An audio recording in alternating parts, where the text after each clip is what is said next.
So I thought I'd do a little kind of vloggy thing, because up until now I've only kind of written stuff down on Facebook about it. So yeah, I'm going to talk about my mum's cancer and other stuff relating to that. So if you're my friend on Facebook, or my friend in general, then you'll probably know that I've documented it all ever since February when she was diagnosed. And that's my first kind of point. Like, cancer, it has such a stigma attached to it that people, when you say the word, people visibly flinch. And to me, that's not right. Like, I know I can't really say that because before February of this year I would do the same. But up until it affects you, you do have the kind of complacency that no, it won't happen to me. And it's just something that's kind of there. It's always there, but you never really see it. And you always hear about it, but you don't really listen. So yeah, February of this year, my mum was diagnosed with breast cancer. And she was misdiagnosed as well twice before she was eventually diagnosed, because the doctor told her that it was muscle. So, and then my dad kept urging her to go back because we just knew it wasn't. And I didn't want to believe that it wasn't, but it was. So, documenting it on Facebook, I just thought, the way I looked at it was, when Mum was diagnosed, I thought, alright, we'll get the tears out of the way and we will do something about this. Like, you see it on TV, don't you? People do stuff and everything, and I just thought, alright, we're going to do something. We're not just going to get over this and never talk about it again. We're going to make a difference here.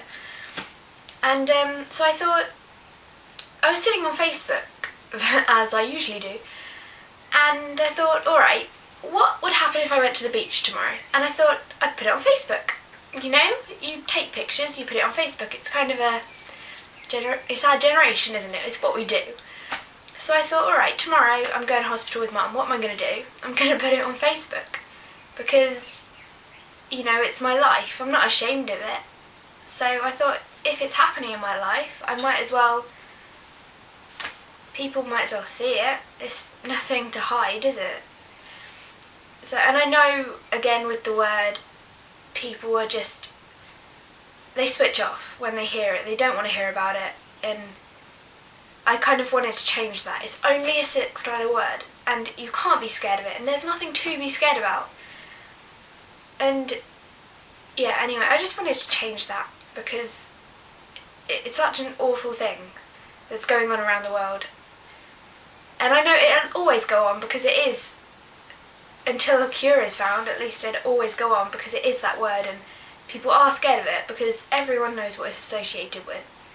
So let's just hope that one day it won't have to be. But yeah, Facebook.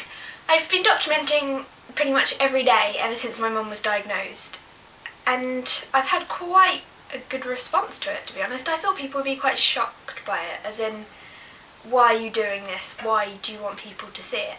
But I think people have kind of understood that all I want to do is make people more aware of it, because people, as it currently stands, people aren't aware as they should be. And I know I certainly wasn't until Mum was diagnosed. It's just not something you think about, is it? Like, when Mum was diagnosed, I like to know things about, like, when she was diagnosed, she came home and she was like, alright, I have this, and she was like, I have breast cancer and what have you. And I looked it up, Google, Yahoo, Alta Vista, Bing, all of that lot. And I went on YouTube, and there was a lot of videos of people with it, but there weren't many videos of people that weren't directly affected by it, but they were maybe a relative or something. So that was kind of, I didn't have a clue how to deal with it. I was like, alright, it's happening to someone I love so much, but what do I do? How can I help her? And that, I think that's what I found the hardest out of everything, just not knowing what to do. It's absolutely awful. You sit there and you just think, there's this thing inside my mum and I can't do anything about it. And the worst thing is the waiting. We had to wait a week until Mum had the operation, which I know isn't a long time, but it seems like an absolute eternity. We had to wait a week for her operation. She had a lumpectomy. And then you have to wait 2 to 3 weeks for the results. And they take your lymph nodes out, so that sees if it's spread, if the cancer's spread. And thank goodness that my mum's hadn't, and she's been one of the luckiest women alive. I can say alive, and just that in itself is amazing. And basically, I think from this I have come across some of the most inspirational and brave women that I think you'll ever find. There's this girl called Chris, and she won a Pride of Britain award last year because she started up a campaign called Copperfield, and she was diagnosed with breast cancer, I think at the age of 24. And she was misdiagnosed twice, such as my mum was, because they were like, no, you're too young, and she obviously wasn't because she had it. And she's so amazing. She's set up this whole campaign, and she's got people being more aware of breast cancer in younger ages.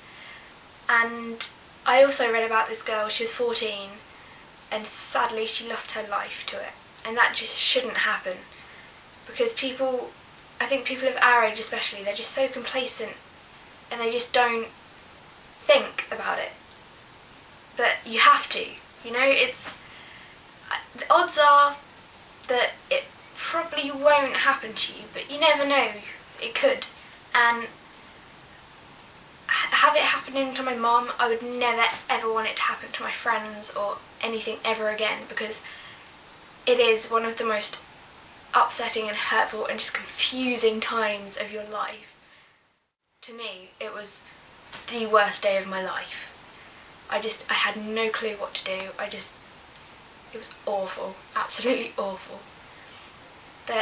In this kind of situation, just don't ever underestimate the power of friends, because my friends have been absolutely amazing. And even people that I don't know very well, I've got to know them. And just the amount of support, I know I probably don't deserve the support because I'm only her daughter, but the amount of support that my mum's had as well, it's just been absolutely amazing. And it does amaze me that the love and the support and just everything that we've had has just left me in absolute awe. It's ridiculous. You definitely learn who your real friends are, and you do learn the value of friendship. I know that for a fact.